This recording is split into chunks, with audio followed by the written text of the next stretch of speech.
What's up, guys? Welcome to another edition of the Attack of the Paint podcast. I'm your host, James Ivy Williams, and I've got with me my co-host, Evan Skilliter, aka Mo, who's up in Bluffington, Ohio, right? Kinda. It's Bluffton. It's Bluffton, Bluffton. I'm So sorry. Bluffington Bluffton, is where Doug Funny's from the comic Doug, right? Ohio. From Nickelodeon. Yeah, okay, I'm okay. Bluffton, so it's a little different. Gotcha, gotcha. But Evan, how's everything going? You are coming to us from the radio studio at your school today, right? Yeah. So it's been a busy day. I had an 8 a.m. class that I taught Mm. and then had a 3-hour cultural intelligence training, which is nice. It's a long day, but it's all good stuff. And then had a meeting at noon and then had a class at 1 where it was actually nice because we just played some pickup hoops for Okay. an hour and 15 minutes. And then I rushed over here. So didn't really have time to go home, but fortunately I'm in a spot where I kind of have my foot in two departments, the sport management side of things and the communication side of things. And that means that sometimes I get to come in this nice studio that we have here at Bluffton, and the communication department welcomes me in, which is really nice. That's good. That's good. That's good. So how'd you play? How'd you play? You said you hooped about an hour ago. How'd you play? Yeah, we played 3-on-3. We had a big group of, it was basically, it's a team and individual sports class. So I teach them basically how to run camps and clinics for different sports, and then kind of do like tournament structure stuff, Yeah. just to give them some hands-on experience. So that means I get to play a little hoops when we're doing the basketball section. And I am way out of shape is what I learned today, James. I am no longer a college student. I cannot move like they can. And I can still hit some threes from the corner. Don't Right. get me wrong. But in terms of playing defense and attacking the hoop, it's just not for me anymore, Yeah. unfortunately. I understand. I understand. Listen, I need to get in better shape because running the business pretty much full time and all the other stuff that I have going on, I don't get to hoop like I want to. There's a regular run I used to be a part of that played every Tuesday, and I was a regular. But once the business got going, I started missing it because the last thing I want to do is show up to a basketball event with a black eye or a chipped tooth, which I've had both of, like from the run. And so I started like prioritizing like my appearance and presentation rather than hooping, which before you know it, like you're missing weeks in a row. Like I started back maybe 3 months ago, and I went like 4 weeks in a row, and by week 4 I was back to myself. I felt comfortable again. I was in shape. I was hitting shots, making shots, but then basketball got busy again, and I haven't been in 6 weeks now. And so I know I can't just pop in and pop out because I'm not in that good of a shape to pop in and pop out. So I have to either commit to going every Tuesday or not. And so that's kind of where I am right now. So I'm with you. I'm with Yeah. you. Yeah, tough stuff. I realized I should probably get back in the gym and maybe get to jogging a little bit. Yeah, for sure. For sure. Well, what's on the agenda for today? What are we talking about? Yeah, so some big stuff. The mock draft came out recently. Was that today or yesterday? Yesterday, dropped yesterday. Yesterday. Yeah. Yep. So an updated version of the mock draft. We'll talk a little bit about All-Star Weekend coming up, and then we'll get to our regular segment, which is things that we saw. So let's kick it off and talk about this mock draft. Okay. In this mock draft, we put some teams to it based on some standings. Mm-hmm. And the way it goes, at least in the lottery, it goes Rockets, Spurs, Pistons, Hornets, Magic, Pacers, Pelicans, Magic, Wizards, Raptors, Thunder, Trailblazers, Jazz, Warriors, and Hawks. Okay. First pick, not going to surprise many people. Victor Wembanyama headed to the Rockets. I mean, I feel like through our media at BTL, pretty well documented what he brings to the table, and I think he's pretty well covered. Shouldn't be any shock that he goes pick 1. Right. Then pick Yeah. 2. Go ahead. I mean, we can talk about it if you want, No, but no, no, no, no, no. he I was gets gonna say like so much coverage, and rightfully so. yeah. But I think he's pretty well covered, and people know kind of what to expect from a 7'4" wing. Yeah, exactly. Again, my thing is only I was gonna say is that if you're picking it, if you get the number 1 pick, you take him unless they throw the house, the farm, and the kitchen sink at you, and then I still would take him anyways. So that's the only way I would consider not taking him if you throw everything at me. But other than that, I still take him. Yeah, absolutely. Let me ask this though. Out of the top 5 teams right now, so we can presume that Magic, Hornets, Pistons, Spurs, Rockets, all kind of fighting for that first spot. Which team does he fit best on? Like, which team would you want to see him on the Whew. most? Honestly, I would say either probably the Spurs, in my opinion, to be honest, because I think they have outside. While they're not a good team, I think they have pieces and the culture and the staff that he could probably flourish immediately. I think him being around talented players, which the Spurs don't really miss on draft picks most of the time. So you can be safe to say that while they're not winning, they're being developed to be better players.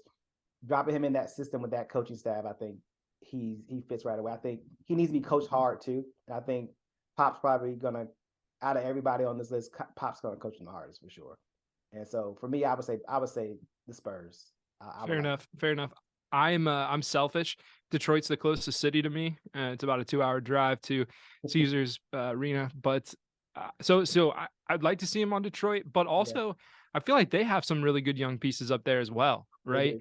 You think about Jaden Ivey, one of my favorite players from the last draft, and Cade Cunningham on the outside, and then they just got Wiseman. They also have Jalen Duren, so that's a team that has a lot of good young pieces, and I think if they can put Wembanyama in there to do all the things that he does around some really good athletes and a couple of good rim protectors and rebounders, I think that's a pretty dangerous team in a couple of years. Yeah, I that's not a bad look either. To be honest, that probably was my second team because of the talent that they have there.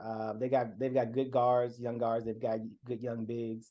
I'm sad to see that they traded Sadiq Bey away, but you got to do what you got to do. He was probably one of my favorite guys on that team. But yeah, I think so. And I think Victor probably needs to play with some other bigs that are going to be kind of more physically imposing as well. I think between Isaiah Stewart and Jalen Duren, those guys kind of fit that mode as well. And so I think that's kind of perfect. So, yeah. For sure. Yeah. So you have Wembanyama to the Rockets, Scoot Henderson to the Spurs at 2. Look, I think if Wembanyama wasn't in this draft, Scoot Henderson's a no doubt first pick. I love Scoot. I've loved him since he played last year with G League Ignite. I think if he would have come out in the last draft, he would have been talked about as the number 1 pick as well. Yeah. Yep. I think Scoot's one of those guys I just love. I just had a conversation with somebody about Scoot about right before we jumped on. But he's probably the best person that I know in this draft. And again, I've covered most of these guys pretty heavily throughout their high school careers in particular. So a lot of these guys I know, especially these guys in this lottery overall. Scoot's character is like through the roof. Like he's the guy that you build a team around, culture wise, and then he's a really good basketball player and he works hard. He's a no-brainer culture guy for me. I love everything about Scoot. He works hard. He's improved. And he's a great person. From everything that I know, he's a great person. Yeah, same here. And I think that's another one that I don't think it matters who gets the second pick. You have to pick him, even if it's the Pistons who already have Ivy, who already have Cunningham outside. I think maybe you have to slide Cunningham and figure him out at like a wing and let Scoop and Ivy be athletic on the outside. With the Spurs, you said a culture guy. I think he fits right in there with that culture. And then, I mean, shoot, put him on any other team. And all of a sudden you've got a really dynamic perimeter player who's got a lot of athleticism and a lot of upside. And then we can probably debate, I don't know. So Brandon Miller goes 3, Jarris Walker goes 4. The Thompson twins go 5 and 6. Ossair is number 5, and then Amen number 6. I don't know. You walk me through some of your meetings and discussions, but with 3 through 6, and actually let's go 3 through 7 because I think Anthony Black is a tremendous player as well with a lot of upside. Yeah. So the Brandon Miller probably has been a big talking point within the group. On top of obviously if you're on Twitter or Instagram, there's a lot of talk about Brandon Miller. I like Brandon because I think that he's a lot more versatile than he's showing, on top of the fact that he's shooting the ball at a high clip from 3 right now, off the dribble, off the catch, has good size at 6'9". He's really athletic. I don't think that he's committed to playing defense right now, but I think that's something that he has the potential to do also. And then on top of that, I like the idea that he is getting reps with the ball in his hands. And because for me, that's prepping you to be, whether you're going to be a primary guy to start or a secondary or third option, you have the ability to create for yourself off the dribble. And then the thing that he's not showing, because Alabama is analytics in college basketball, their threes and layups, he's got a nice mid-range game too. That he does not get to showcase at Alabama. But I think if you're a primary guy or if a guy that they want you to go get shots, he can do that as well. That's actually that's what his bread and butter was in high school. It wasn't the 3-pointer. It was his mid range. He was really efficient, really effective, using pump fakes, jab steps, getting guys off balance, shooting shots off the glass. He had really good touch. So he's a guy that I think while he's doing really well in college, there's a lot more to his game that isn't being showcased yet. And I think when he gets to the NBA and there's just so much more space and there's so much more room, I think he only elevates, in my opinion. But this has been like the guys have not been. I've been pushing him more than anything else because I know I've seen him more than they have. So the guys were not sold, and I have been making sure that like you have to watch, you have to be thorough about what you're watching. You can't just I've seen 6 games, I know them. No, you got to really be thorough about it. And so that's been my thing. Watch what they do. Watch the things, go back and watch a little high school because even the NBA team is going to go back and watch some high school games, and so especially with these freshmen. So, but overall, size, athleticism, touch, defensive potential, for me makes him an easy number 3 for me. Yeah, and I think something that a lot of people don't consider when you're looking at a prospect is where they're playing and what system they're playing in. Mm-hmm. And if you are someone that wants to play in the NBA, Alabama is perfect for you. Because that, like you said, that's an analytic heavy offense. They play an NBA style offense, right? A lot of pick and roll, a lot of getting to the rim, a lot of spacing the floor. They like to shoot from outside. And so him just being aware of that system means he can probably be plugged in early on. Yeah. Can he play at the defensive end? We'll see. But I think just playing in a system like that gives you a leg up. And so I like you slotting Brandon Miller at 3. And then talk to me about the Thompson twins. How do you pick one over the other? Obviously they're different players to an extent. They're both incredibly athletic. 2 of the best athletes in this draft, and probably can get slotted into that spot in a couple other drafts as well. So how'd you pick between the 2? Shooting. That was it. Literally, Yep. that was it. Right. They are the most similar twins I've ever seen in basketball. Typically, there's a twin that does one thing really well, another twin does. Their games, typically, most twins, their games are completely opposite. Their games are so freaking identical that it's scary. They're both elite athletes. They're both dogs on defense. They both can rebound. They both can handle. They both finish well in the lane. They're both willing passers. The only difference is, while a Soar is a little bit of a better shooter than a Min. That is it, in my opinion. And that is the entire difference to me. Like I've seen them at least 24 times over their 2 seasons at Overtime Elite. I pretty much try to get out there at least once a month during the season to see them. And I saw them last weekend, if I'm not mistaken. And so, but I try to see them at least once a month. And if you watch the improvement that they've made from their first game last year till now, it is night and day. But the thing that I think they struggle with is that they're so much farther along than the rest of the group at Overtime League that it doesn't look like it, right? Because they were already probably the better players anyways, and so they've extended the gap a little bit, but you can't really tell. So people are saying, "Oh, you can't really evaluate." Yeah, you can. Like some NBA scouts last week were really upset about the style of play and what was going on. I was like, listen, you're not here for the style of play. You're here to watch them. What are you watching? What are you seeing? What are they doing well? What are they not doing well? And like the things that they do well are elite. They are the 1% of 1% athletically. They are probably 2 of the best on-ball defenders and off-ball defenders in the draft class. They're both willing passers. They both play with the ball in their hands. Literally, it's the shot. I think if both these guys get to around 34%, 35% from 3, it's over because everything else they can do. And the thing that they want to play defense. They want to play defense, which is it's unheard of in this modern NBA. And so that's why they're so close to each other. And the Asar is literally just his slightly improved perimeter shot propelled him over his brother to me. That's it. Fair enough. I love it. I don't want to go through the whole thing because I want people to go to the site and take a look. It's btlscouting.org. When we look through the rest of the lottery, though, I want to know from you, who's a guy that you have in the lottery that many other mock drafts might not? Wow. So I don't keep up with a lot of other mocks on purpose. That's fair. That's fair. Who's a guy that people might be surprised is up there? Probably Maxwell Lewis. Yeah. Probably Maxwell Lewis from Pepperdine. He's probably the guy. He's played in a smaller conference, smaller school. He's older. He's a junior. I think he's the first upperclassman in the mock in the lottery. He's probably the guy, but he's got some stuff. He's a modern day wing though.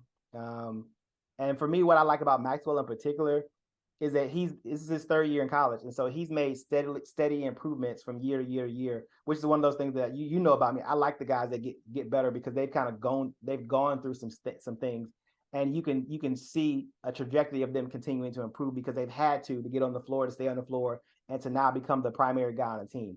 And so 6'7", he can handle, does a little bit of everything. He can shoot it well from three, got mid range, got touch around the rim.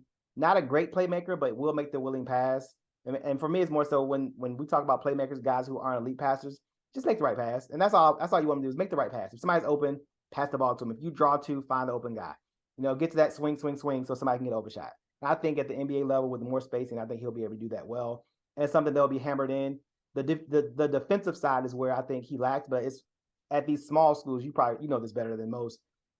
When you're the primary guy, you carry a heavy load as a primary guy on a small school. And so a lot of those guys, they take breaks or they get to guard the weaker opponent's offensive guy so they can kind of preserve some energy, which I think is what he's doing more so than anything else. But I think that's something he'll have to work on to stay on the court in the NBA. Absolutely. So again, go check out the mock draft. It was just a little preview for you. We didn't want to spoil too much. It's btlscouting.org. And something else that's coming up soon is NBA All-Star Weekend, right? And so you've been to many All-Star weekends. I don't think you're heading out to Salt Lake City, but tell me, is this an All-Star weekend that you're excited for? It seems like it's kind of snuck up on us. It's a week later than it normally is, I think. Is this something, are you excited for this All-Star weekend? Because it feels like there's not as much hype leading into it. For me, the reason why I've been to so many All-Star weekends is not for the typical All-Star weekend, right? The reason why I typically go is they have a Basketball Without Borders global event that they host every year. They bring in about 100 international prospects, and they pretty much have a camp during All-Star weekend. So Friday, Saturday, Sunday, they play. And so every NBA executive, every NBA scout's there for the most part. So you get to see the international talent that you may not get to go over and see a bunch of, so they bring them over here. That's the reason why I typically go. And that's why I've always been excited about going. But on the other side, I think it being in Salt Lake City, I've heard some grumblings about the city structure and the capacity to manage what an All-Star weekend typically brings, which is, close to 1 million people who aren't even necessarily there for the game. There's so many other events. There are typically events and parties. Every major brand is there.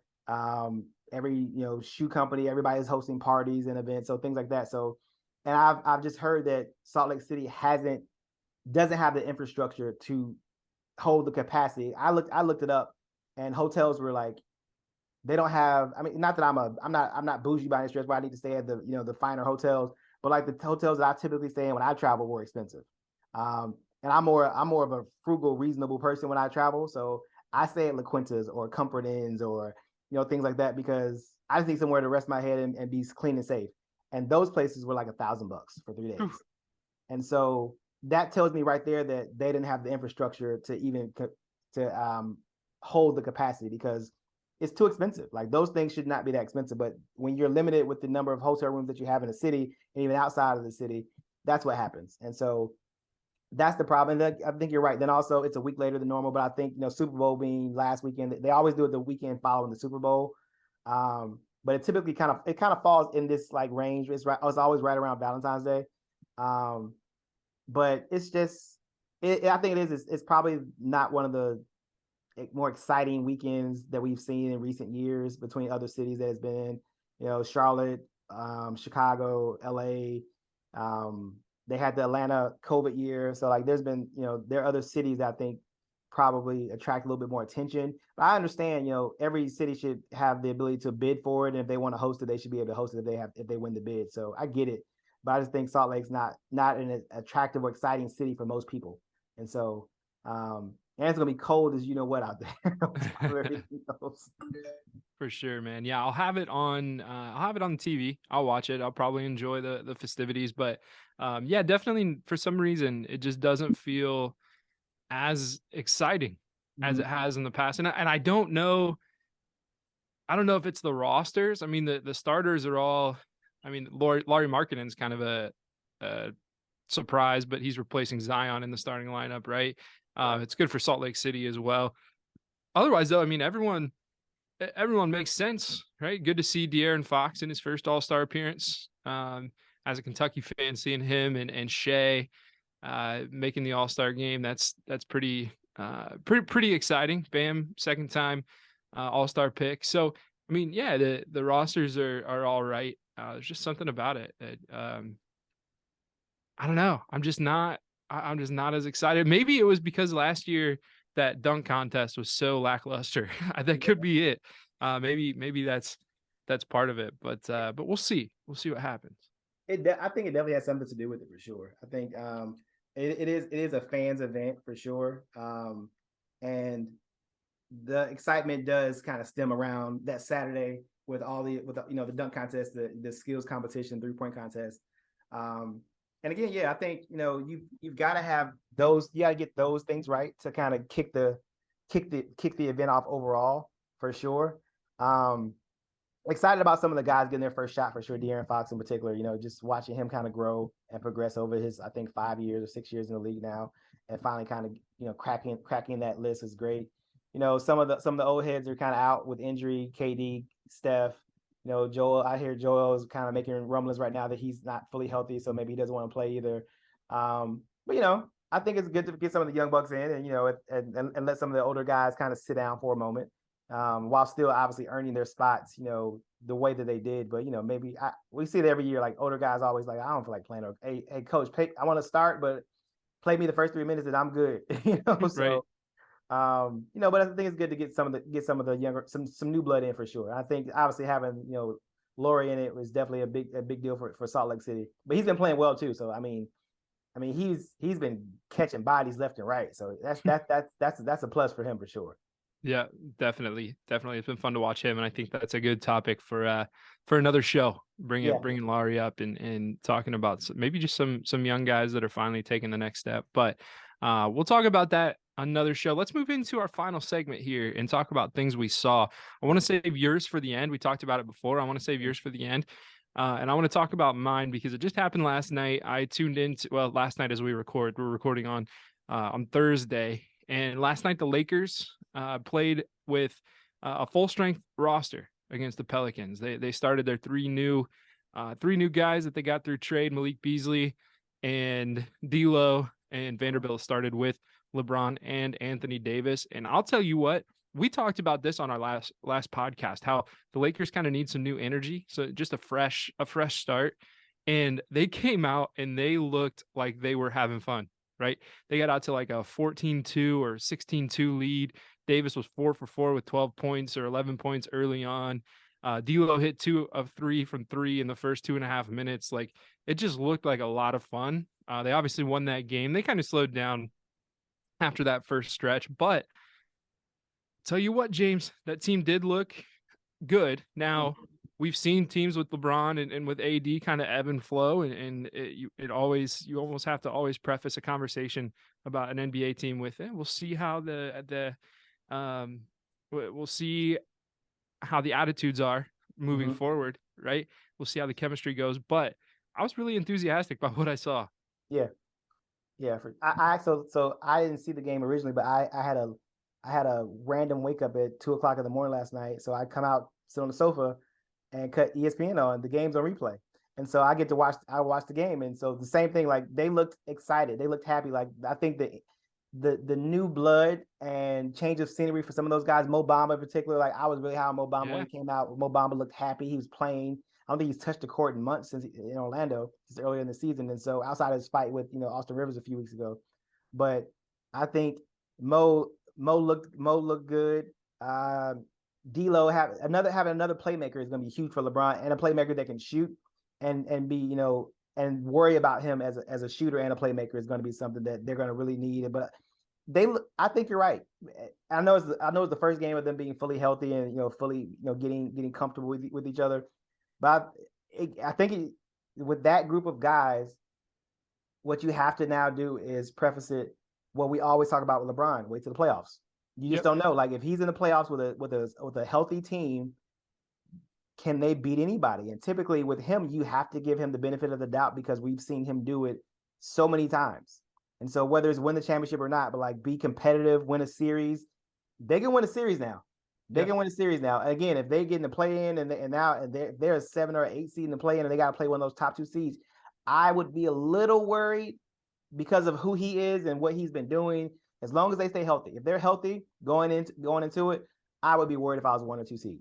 I would. Yeah, and I haven't seen the standings, but they went into last night 13th in the West, and so honestly, best case scenario, probably a play-in. Maybe they can just squeak in at that 6th spot, but they're gonna have work to do, right? Yeah. You said wait to the playoffs, but for the Lakers, like they've got to get to the playoffs first, and they certainly look like a team that can. But it's what is it, 20 games left after the All-Star break or so. Yep.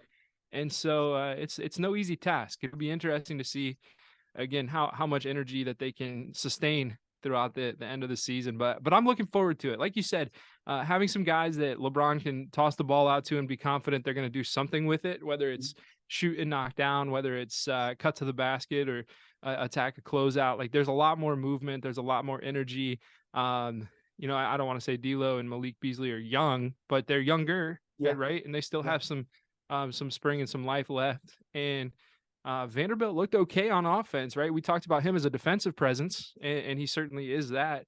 But I mean, even with the space on the floor, he's a willing cutter, right? And he's someone that he's definitely not a waste of space on the offensive end. And so I am really looking forward to what they can do. I'm not a Lakers fan. I probably sound like one right now, but I'm a fan of good basketball. And what I saw last night was good basketball. And look, hate or love LeBron, the NBA is better when LeBron's on a good team. Yep. It just is the truth. This guy's 38 years old, averaging 30 points, 8 rebounds, 7 assists. I don't want that season to be wasted. Right. So this is good to see. This is good to see. For sure. I'm with you too. I think that the thing is simply just good basketball. And I think we'll get that at least from them for the rest of the season if they're healthy. For sure. Yep. So let's move on to the last things we saw. It's yours, and it has to do a little bit with our discussion about the mock draft earlier and just the draft process in general. Right. And you brought up a good point. What was it? So for me, this is the second year in a row that this has happened, but 2 teams have forfeited their picks in the second round due to infractions with the league. And I'm not sure what the teams did, but Philadelphia has forfeited their pick and the Chicago Bulls have forfeited their pick. And so for me, the thing that bothers me about this and why when I saw this again, I was so just agitated or irritated by it is because these 2 teams have, committed infractions, whatever they are. Now 2 players who've worked their tails off to get drafted into the NBA literally don't get their names called. And I feel like that's completely just unfair. I feel like there should be some sort of system where someone else gets the pick, or somebody gets a 3rd pick, or maybe the worst teams in the league get picks again or something. But I feel like the picks shouldn't just go away because these 2 teams committed infractions. And now 2 players, like I said, are pretty much the players are being punished for this. Just as much as the teams are being punished by losing the picks, the players who don't get picked are being punished because there's a difference between being drafted in the NBA, what your contract negotiation could be, as opposed to being signed as a free agent. It's just different. And so I have different leverage when I get drafted by a team, and especially if it's a team that wants me. Like there's some guys that get drafted in the second round that get guaranteed money. So it's not as bad as it used to be where, you got to work your way. A lot of these guys get drafted now and make the team. And so or at least get a 2-way contract, right? Exactly. And so now, like, it definitely takes away leverage. And even like, career wise, moving to overseas or something, like to have being drafted in the NBA on your resume does wonders for your career, even if you're not in the NBA anymore, as opposed to being signed as a free agent or a summer league guy, which those things help too. But being drafted is a huge deal about where you go from here. And so for like 2 guys to lose that opportunity, I think is just completely unfair. And I feel like Adam Silver and the league needs to do something about it just to make sure that it doesn't happen again. something I would think in the CBA. This if I was working on the CBA, this is something I would bring up for sure. Like there should be some system where it goes to someone else. I'm with you. I'm with you 100%. I don't really have anything to add. I think when a league makes a decision that affects some stakeholders that really had nothing to do with the original infraction, which in this case would be the two players or any players that are trying to get drafted, that's tough. It's not fair. And like you said, I would love to find some way to make that more fair for the players that are working hard. Excuse me. For sure. So we had the shortest show we've had so far, which is good because initially we wanted to keep it shorter, right? People don't have an hour or 2 hours anymore to really dedicate to listening to podcasts, and you know, we respect your time and we appreciate you for tuning in. Want to make sure though that you are checking out the website btlscouting.org for all the latest content. You can follow us on Twitter and Instagram. James, the handles? At BTL Hoops on both Instagram and Twitter. At BTL Hoops. Awesome. And you can find James on Twitter at BTL Hoops also. And you can find me on Twitter at Evan Skilliter. Appreciate you all for tuning in. Until next time, stay right, stay real, and God bless. Peace.